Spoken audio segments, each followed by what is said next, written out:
Okay, so let's jump right into a story that starts somewhere a lot of us might recognize, from our own childhoods. I want you to picture the 1970s. We're talking suburban neighborhoods, backyard birthday parties, and that pure, simple excitement when a special guest shows up to entertain all the kids. It's a scene of total, complete innocence. And the entertainer who would show up to these parties, he was everything you'd hope for. He was charming, he was funny, and the kids absolutely loved him. He was there to make balloon animals, tell some silly jokes, basically to be the life of the party. He was just a source of pure joy. So who was this happy-go-lucky character? Well, around the community, he was known by his professional name, a fun, friendly kind of name that just fit him perfectly. Pogo the Clown. And here's the thing you really have to get. This was completely normal. He was beloved. Parents in the 70s would hire Pogo for birthday parties without even thinking twice about it. And why would they? He'd show up, twist balloons into all kinds of cool shapes, tell some goofy jokes, and, well, everyone laughed. He was a trusted, familiar face at community celebrations. And this is where the whole story just takes a sudden, unbelievably dark turn. Because while all these parties were going on, while balloons were being twisted and jokes were being told, something else was happening in the background. Something truly terrifying. Just let that sink in for a minute.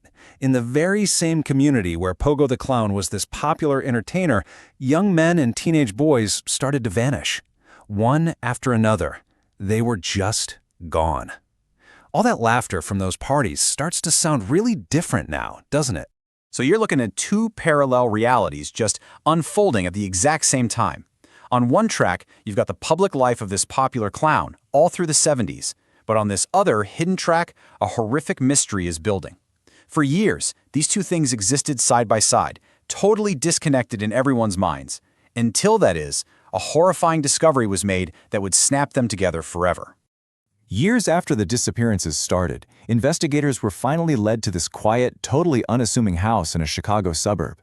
And what they found there, buried beneath the floorboards, it would answer the terrible, terrible question of where all the missing boys had gone. A crawl space.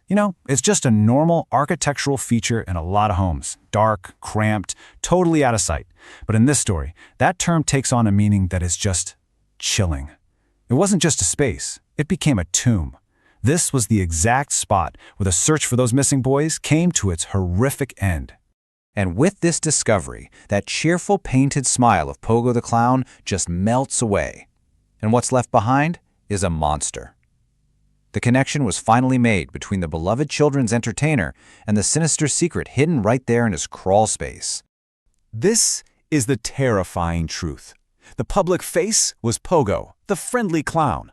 But the man behind the makeup, the man who owned that house with that crawl space, he had a real name. John Wayne Gacy, one of the most notorious serial killers in American history. It really forces you to ask an impossible question, right? How could the same person who brought so much laughter to kids' parties be capable of such unspeakable evil? It's a chilling reminder that the most terrifying monsters are the ones that look just like us, the ones we might even invite into our own homes. In the end, it all boils down to these four simple, devastating words.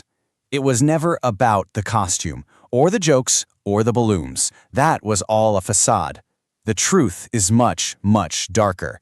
He wasn't a clown.